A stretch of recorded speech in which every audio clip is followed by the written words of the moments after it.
This is the new Cupra Leon 300 and it's effectively Cupra, which is Seat in sporty format. It's their version of the Volkswagen GTI Clubsport. In this video I'm going to talk you through the upgrades over the normal Seat Leon, show you the outside, the inside, talk you through the chassis upgrades, the engine upgrades. I'm going to take it for a drive and I'm going to launch it to see how quick it is from 0 to 60 miles an hour and over the sunny quarter, and I'm going to brake test it as well, and hopefully that'll help make this day more exciting, because at the moment it's pretty blooming dreary, isn't it? Buying a new car? Then head to CarWow and my team will help you find your next car at a fair price. CarWow, your one-stop car buying comparison site. Let's kick off this video by talking about the price. So the Cupra Leon starts from £31,500, though this 300 version costs from £35,000. This particular vehicle I have here with the optional paint and the panoramic roof, £37,000 for this car. Thankfully, you can save an average of almost £700 on a Cupra Leon through CarWow. And if you click on the pop-out button up there, you can go to CarWow to see how much money you can save. Alternatively, after this video, you can just simply Google "Help Me CarWow." My team and I will help you choose the right car for you and get it for a fair price from one of our trusted dealers. Right, now I'm going to talk you through the design upgrades over the normal Seat Leon. So you get a bigger roof spoiler, you obviously have your Cupra badging there with the weird logo that's like a pair of angry forceps, and there's lots of copper. Copper is the colour of Cupra. You got that? Also you got a sportier rear bumper with a diffuser, and apparently it does do something. It improves the aero by 8%. Wow. Then you've got quad tailpipes. Now, they're not really fake, but they're not exactly genuine either, because they are surrounds, they're enhancements, because in there are some smaller pipes, but there are 4 of them still, so it's not a complete lie. At the side, the Cupra Leon has black window surrounds, you've got privacy glass at the rear, you've got grey door mirrors, there's also copper brake calipers, we've got copper coloured wheels as well. They're 18 inches as standard on the 245 horsepower model, but on this 300 you get 19s as standard, and the car sits on lower suspension. It's 25mm lower at the front and 20mm lower at the back compared to the standard Seat Leon. Here at the front, changed over a normal Seat Leon, include this more kind of aggressive pointy grille, and yet again the copper forceps for the Cupra badge, and a much more aggressive lower bumper. So it's got winglets on it, it's got a splitter on it, you've got vents here, they're real vents, but wait a minute, is the vent over that side fake? We need the stick of truth, bring on the stick of truth, we haven't had it in for a while. Look at this, we've upgraded our stick of truth. Yes, it appears that those vents, they are fake. Overall though, I think this is a really aggressive, cool looking car. It's especially good in this optional matte blue paint. Costs 800 quid extra, but it's definitely worth it because it really does help this car stand out. Now I'm going to talk you through all the chassis upgrades on this car. So I've already mentioned that the suspension is lower, but obviously the spring rates are stiffer as well to reduce body roll. You also get adaptive dampers as standard, and they have quite a wide range of operations. So starting off with the comfiest setting here, look how many different stages there are. So that's 1, 2, 3, 4, 5, 6, 7, 8, 9, 10, come on, 10, 11, 12, 13, 14, 15. Sorry, that was a bit stumbly, but this touchscreen is a bit of an arse at times. Oh, look, what's it doing? See that? There's an electronically controlled limited slip differential on the front axle, and on the 300 version, it's even more aggressive. So that's designed to send power to the front wheel, which has the most grip, to help rocket you out of corners. The Cupra version of the Leon has upgraded brakes over the standard Leon. So the normal 245 horsepower model gets 340mm discs up front, whereas the 300 horsepower car gets 370mm discs. Oh, and the Brembo calipers, 4-piston calipers, which actually have an Audi logo on them. So you've got brakes meant for an Audi on your Seat. Sorry, your Cupra. It's a Seat with a silly badge. Now I'm going to do a brake test from 70 miles an hour. We're going to see how long it takes this car to stop, what distance will it do it in. Here we go, brake time.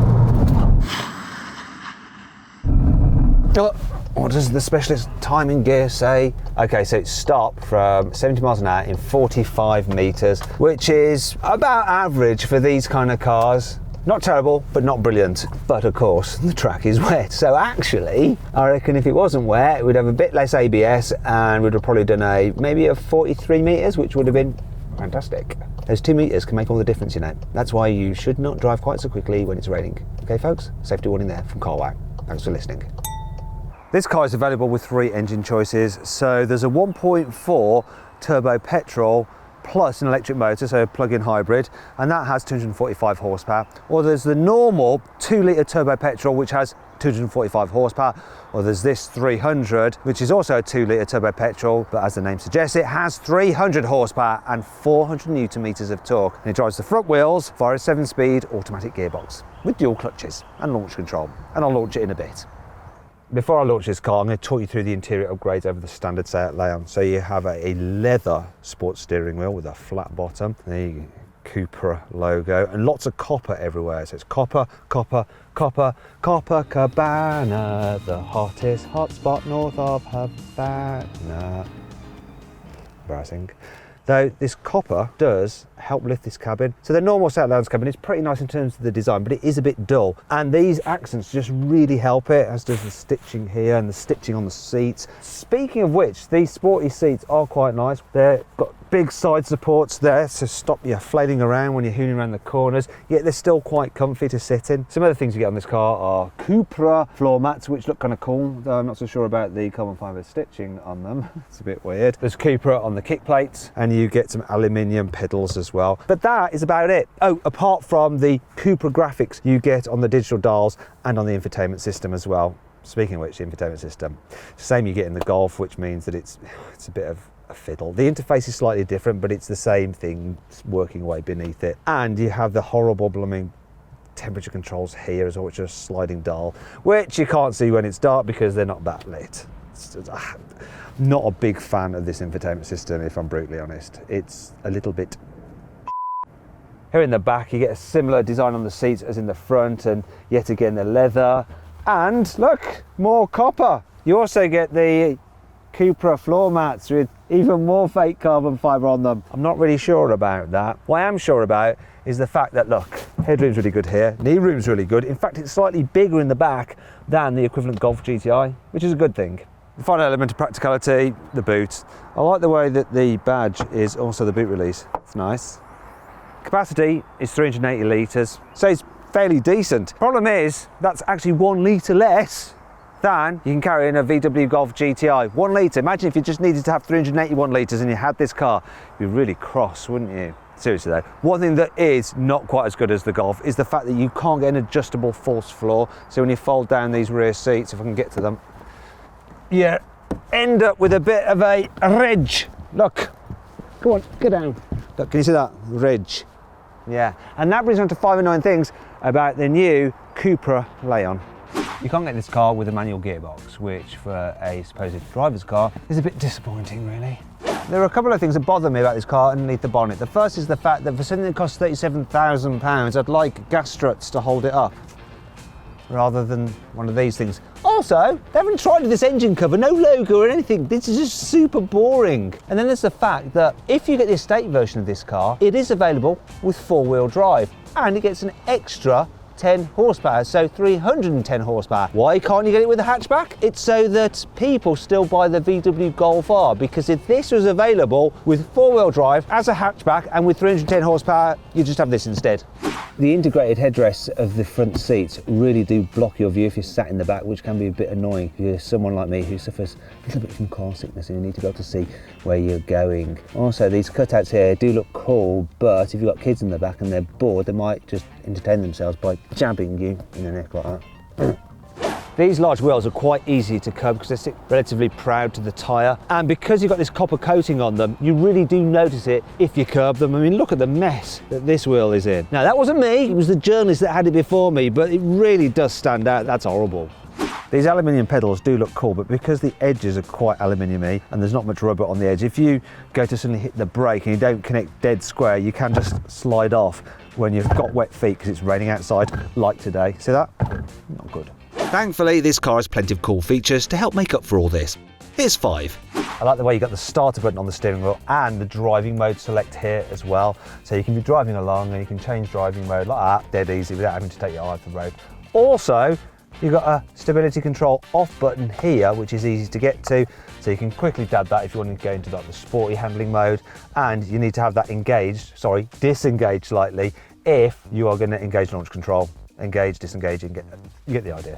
While this Cupra Leon may seem rather expensive at £35,000, which indeed it is, it's actually pretty decent value when you compare it to a Golf GTI. For instance, the normal Golf GTI with 245 horsepower with a DSG gearbox is only £10 cheaper than this. So you can pay an extra £10 and you get an extra 55 horsepower and a load of extra kit as well, such as 3-zone climate control and leather interior.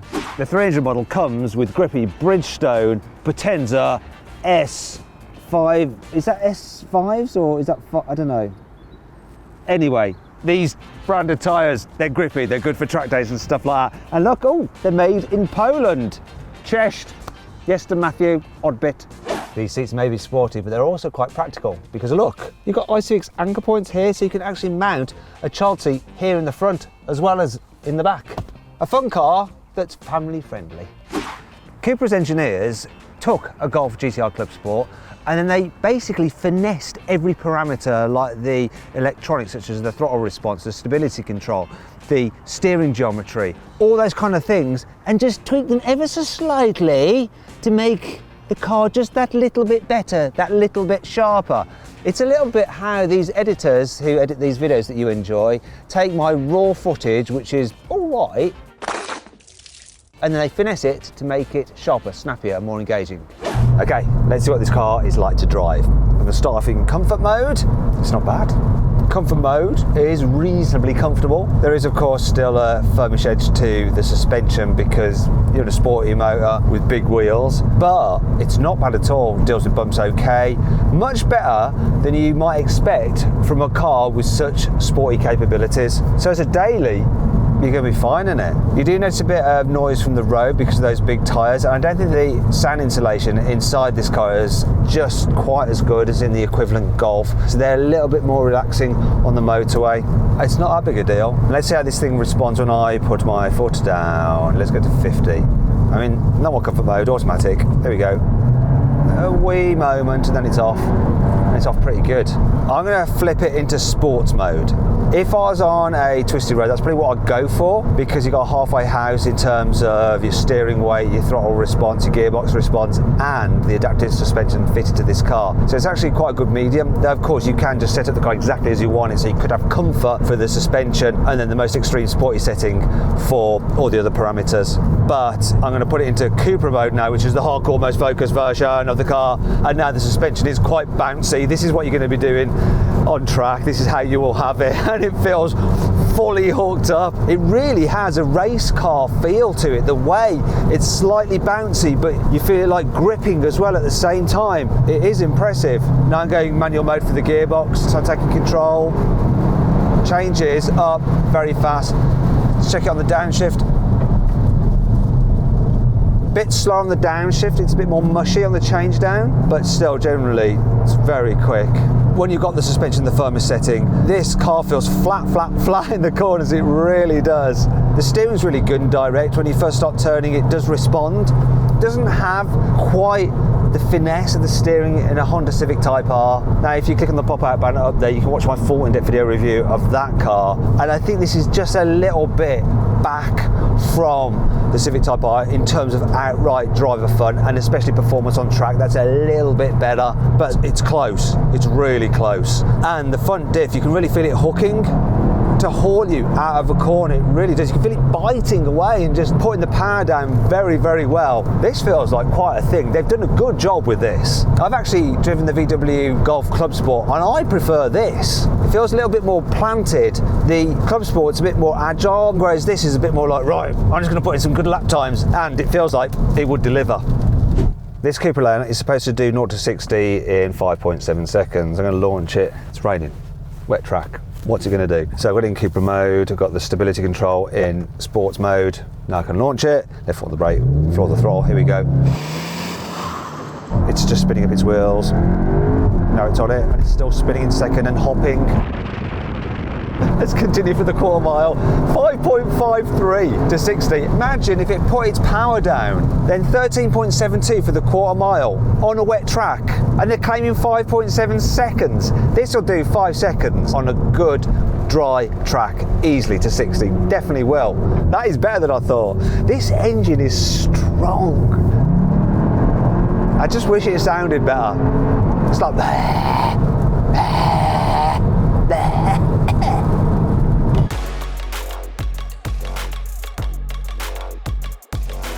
So then, what's my final verdict on the Cupra Leon? Should you avoid it? Should you consider it? Should you shortlist it? Or should you just go right ahead and buy it? Well, I reckon you should avoid the hybrid version. You should avoid the 245 horsepower version. But in the case of this 300 horsepower version, you should just go right ahead and buy it. It really is a good looking, fun to drive hot hatch that's also very practical. Hey, if you enjoyed the video, please give it a like. Also, let me know of any other videos you'd like me to do in the comments below. If you click there, you can watch some more videos, and if you click on that box there, you can actually sign up to the CarWow newsletter, where we'll keep you up to date of all the latest news and reviews from the car world in between these video uploads. So just click on that, sign up, it's completely free, and of course you can cancel anytime you want to. Thanks for watching, see you next time.